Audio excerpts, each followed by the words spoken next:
sekalian, tadi memang luar biasa daripada Pendeta Romi Pangalila telah membawa sedikit renungan. Kehidupan kita di dalam dunia ini cuma sementara.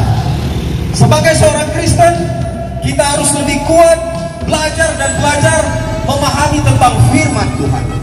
Sebab tanpa firman Tuhan, kita tidak bisa hidup. Tanpa firman Tuhan, kita pasti akan keluar daripada jalur. Karena Tuhan sekarang sementara mengetuk pintu hati kita. Kita harus sadar, karena kita harus meninggalkan setiap perbuatan dosa yang ketika kita lakukan dosa, justru kita akan jauh dari hadapan Tuhan. Ibrani 12 ayat 14 mengatakan, berusahalah hidup damai dengan semua orang dan kejarlah kekudusan, sebab tanpa kekudusan orang tidak bisa melihat Tuhan. Setiap hari kita harus berdamai dengan orang. Kehidupan kita lebih enak kita hidup rukun dan damai. Laskar Merah Putih, dia senantiasa membuka diri agar supaya hidup rasa aman, tentram, damai di tengah-tengah masyarakat Indonesia terpelihara. Karena memang kita ini hidup di tengah-tengah masyarakat Indonesia ini memiliki berbagai macam agama. Kita harus saling menghormati, saling menghargai antara satu dengan yang lain. Kehidupan kita itu cuma tergantung di dalam diri kita. Karena kekristenan itu setiap hari kita diuji. Kalau kita hidup berdampingan antara satu dengan yang lain, apalagi seorang Kristen yang baik, setiap hari kita tunjukkan sikap hidup kita yang baik. Kita harus saling menghormati satu dengan yang lain. Karena Alkitab mengatakan kembali lagi di dalam Ibrani 12 ayat 14, berusahalah hidup damai dengan semua orang. Kita harus hidup damai. Setiap hari kita harus membangun rasa rukun dan damai. Karena Sulawesi Utara ini dikenal dengan apa? Kekeluargaan dan gotong royong. Setiap hari, dan kejarlah kekudusan, sebab tanpa kekudusan seorang tidak bisa melihat Tuhan. Hidup ini memang singkat, Bapak Ibu Saudara sekalian. Apa yang harus kita lakukan sebagai seorang Kristen yang baik? Kita harus meninggalkan setiap perbuatan dosa kita. Karena Galatia 5 ayat 24 mengatakan, barang siapa ingin menjadi milik Kristus Yesus, dia harus menyalibkan keinginan daging dari segala perbuatan dosa dan hawa nafsu. Keinginan daging ini kita harus melepaskan. Tidak gampang dengan berbicara, karena berbicara itu harus sebanding dengan perbuatan kita. Karena hidup kita ini cuma tergantung kepada Tuhan Yesus. Yesus adalah firman. Dia adalah sang firman yang hidup. Yohanes 1 ayat 1 mengatakan, pada mulanya adalah firman, pada mulanya adalah perkataan Allah. Firman itu bersama-sama dengan Allah. Firman itu adalah Allah sendiri, dan firman itu adalah Allah. Sekarang di dalam ayat 14, Yohanes 1 ayat 14 mengatakan, firman itu menjadi manusia. Siapakah dia ini? Dia adalah Yesus Kristus. Dia adalah Isa Al-Masih, Putra Allah, yang sampai saat ini kita sebagai orang Kristen percaya, yakin, karena Tuhan Yesus mengatakan, akulah jalan, kebenaran dan hidup. Tidak ada orang sampai kepada Bapa tanpa melalui Yesus Kristus. Amin. Karena dia adalah jaminan kehidupan bagi seorang Kristen. Bukan cuma orang Kristen, tetapi semua umat manusia di dunia. Karena kita ini adalah ciptaan Tuhan. Tuhan Yesus mencintai kita. Tuhan Yesus menyayangi kita. Karena kita ini adalah gereja. Gereja yang hidup adalah kita punya diri sendiri. Tugas gereja adalah bersaksi, melayani, bersekutu. Dalam bahasa Yunani disebut marturia, diakonia, koinonia. Bersaksi. Hari ini saya bersaksi bagaimana cinta kasih Tuhan yang membawa kehidupan saya mengenal akan Yesus Kristus.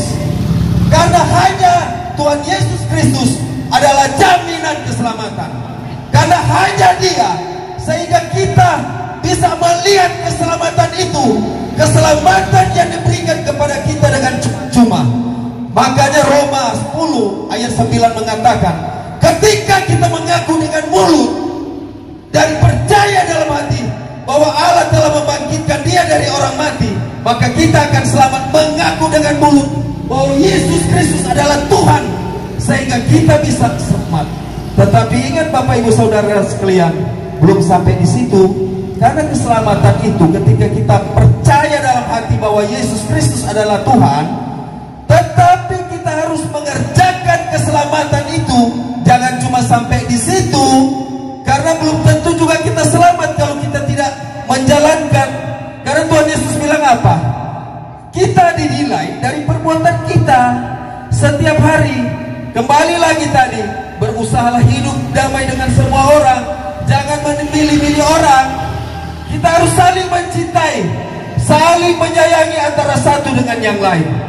Pertobatan dibutuhkan.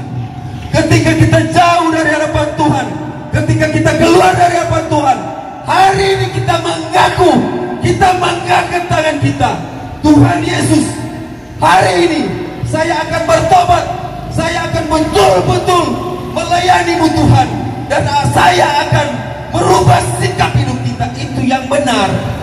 Karena belum tentu kehidupan kita itu benar di mata Tuhan kalau kita, sedangkan kita saja perbuatan kita jauh dari hadapan Tuhan. Sesama kita juga, kita seringkali memusuhi sesama kita. Seringkali juga kita kita tidak ada perdamaian dengan sesama kita. Bagaimana keselamatan itu akan datang di dalam kehidupan kita? Mari kita merubah sikap hidup kita, karena kita adalah gereja yang hidup. Kita bersaksi, melayani untuk Tuhan Yesus, melayani. Karena apa?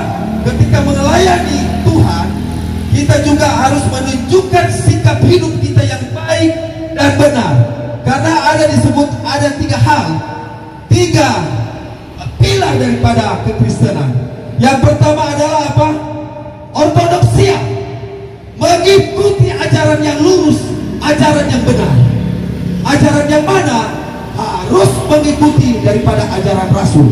1 Yohanes 1 ayat 1 mengatakan, apa yang lihat, apa yang Rasul dengar, dan apa yang Rasul saksikan tentang Sang Firman itu, tentang Yesus Kristus, tentang Yeshua HaMashiach, tentang Isa Al-Masih, itu yang kami tuliskan kepadamu, sehingga ajaran itu turun ke gereja dan turun ke kita.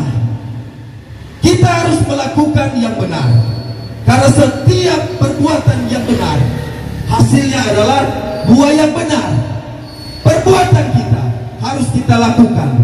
Kemudian yang kedua adalah mengikuti ibadah yang benar, ortolatria namanya. Ibadah yang benar seperti apa? Menyembah Tuhan yang benar. Sehingga di Yohanes 4 ayat 24 mengatakan, Allah itu roh, barang siapa menyembah Dia harus menyembahnya dalam roh dan kebenaran. Sebab kehidupan kita hanya tergantung kepada Tuhan. Yang ketiga adalah cara hidup yang benar. Yang tadi harus berdamai, harus mencintai, menghormati satu dengan yang lain. Ketika kita mungkin berbeda agama, kita rangkul, karena kita ini hidup tidak sendiri di dunia ini. Kita ini adalah orang-orang yang harus menjadi contoh. Laskar Merah Putih memberikan visi-misi agar supaya betul-betul di dalam menjalani akan tugas pokok dan fungsi betul-betul mengayomi masyarakat.